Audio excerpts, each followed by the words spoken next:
जनसंवाद न्यूज, सत्य आणि विश्वासाची बातमी। उल्हासनगर शहरात धुळीचं साम्राज्य आणि सर्वत्र खड्डे निर्माण झाले असून त्याविरुद्ध आता मनसेने निवेदन देऊन तात्काळ दुरुस्तीची मागणी केली। अन्यथा मनसे स्टाईलने 8 दिवसात आंदोलन करणार असल्याचं मनसेचे शहर अध्यक्ष संजय घुगे यांनी निवेदन देऊन सांगितले। उल्हासनगरच्या नेताजी चौक परिसरात महापालिकेकडून सिमेंट काँक्रीटचे रस्ते खोदून ड्रेनेज लाईन टाकण्याचं काम सुरू आहे। मात्र हे काम पूर्ण झाल्यानंतर ठेकेदारांकडून रस्त्याची दुरुस्ती करण्याऐवजी त्यावर माती आणून टाकली गेली।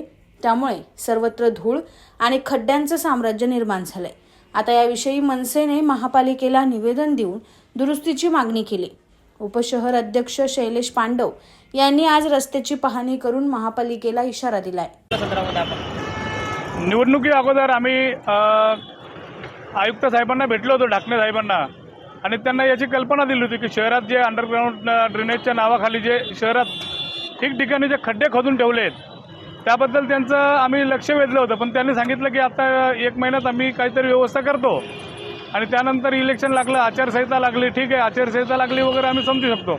परंतु 7 ते 8 महिन्यापासून हे जे शहरात जे खड्डे खोदून ठेवलेत आणि या खड्ड्यांमुळे धुळीचं वातावरण झालेलं आहे आणि लोकांना अस्थमासारखे जे आजार आहेत ते आजार होत आहेत आणि खड्ड्यातून लोक पडून जखमी होत आहेत, परंतु प्रशासनाला याचं काही देणं घेणं नाही आहेत आणि ह्या महत्त्वाच्या विषयाकडे जर दुर्लक्ष करतायत आणि कामही ते जे करतायत अत्यंत निकृष्ट दर्जाचं करतायत। आणि या बाबतीत लक्ष वेधण्यासाठी आमचे उपशहराध्यक्ष शैलेश पांडव यांनी पत्र दिलेलं आहे आणि आम्ही या तुमच्या माध्यमातून सांगतोय की 8 दिवसात जर ठोस निर्णय, जर हे धुळीचं वगैरे साम्राज्य जर नष्ट केलं नाही, व्यवस्थित कामकाज जर चांगलं जोरात सुरू केलं नाही तर 8 दिवसात मनसे स्टाईलने आंदोलन करण्यात येईल आणि मग त्याची जी काही जबाबदारी असेल ती प्रशासनाची असेल।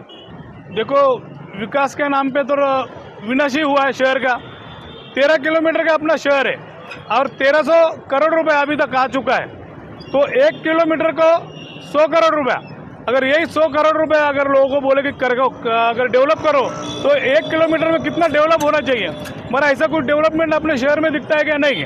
तो ये क्या 20%, 10% ये बांटने में ये पूरा पैसा पूरा हो रहा है और ठेकेदार और अधिकारी और यहाँ के जो MLA है और वो है, और इनका आपस में ही संगनमत करके ये पैसा बांट रहे हैं। अभी तो फिलहाल लगता है कि शहर में खड्डे या खड्डे में शहर, ये तो लोग देखो अभी वो काका जा रहे हैं, मुँह पे रुमाल रख के जा रहे हैं। तो ऐसा है कि रास्ता हमको ढूंढना पड़ रहा है कि रास्ता किधर है। पहले ढूंढना पड़ता था कि खड्डा किधर है, मगर अभी ढूंढना पड़ रहा है कि रास्ता किधर है।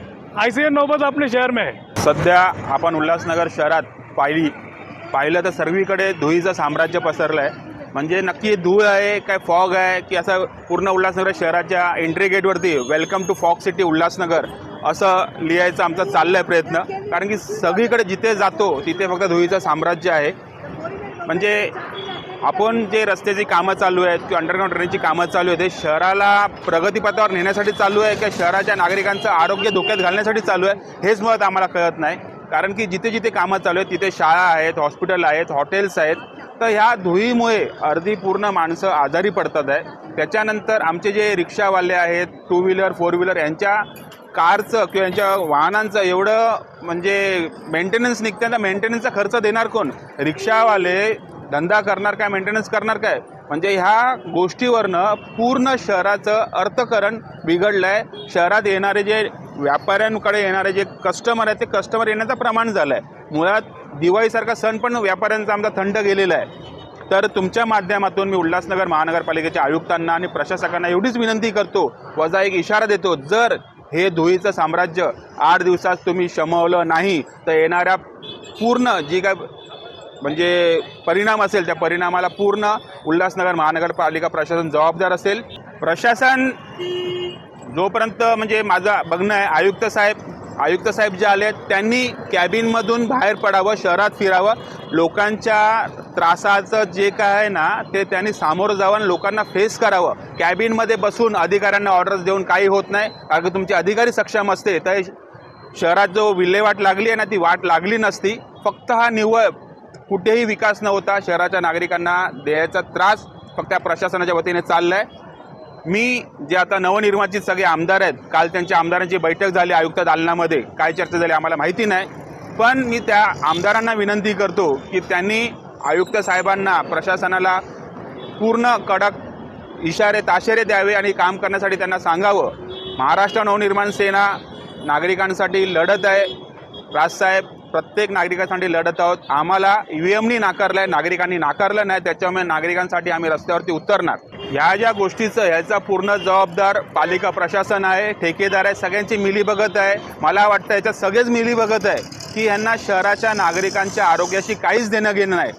मी तुमच्या माध्यमातून परत एकदा उल्हासनगर महानगरपालिकेला इशारा देतो, जर हे सगळं धुळीचं साम्राज्य 8 दिवसात थांबलं नाही तर उल्हासनगर महानगरपालिकेवरती महाराष्ट्र नवनिर्माण सेना, सगळं व्यापारी वर्ग, मग ते कुठल्याही पक्षाचं असो, कुठल्याही जाती धर्माचे असो, सगळे वाहन चालक, रिक्षा युनियन या सर्वांचा संयुक्तरित्या आम्ही उल्हासनगर महानगरपालिकेवरती एक धडक मोर्चा काढणार. एवढा उल्हासनगर प्रशासनाने लक्षात घ्यावं.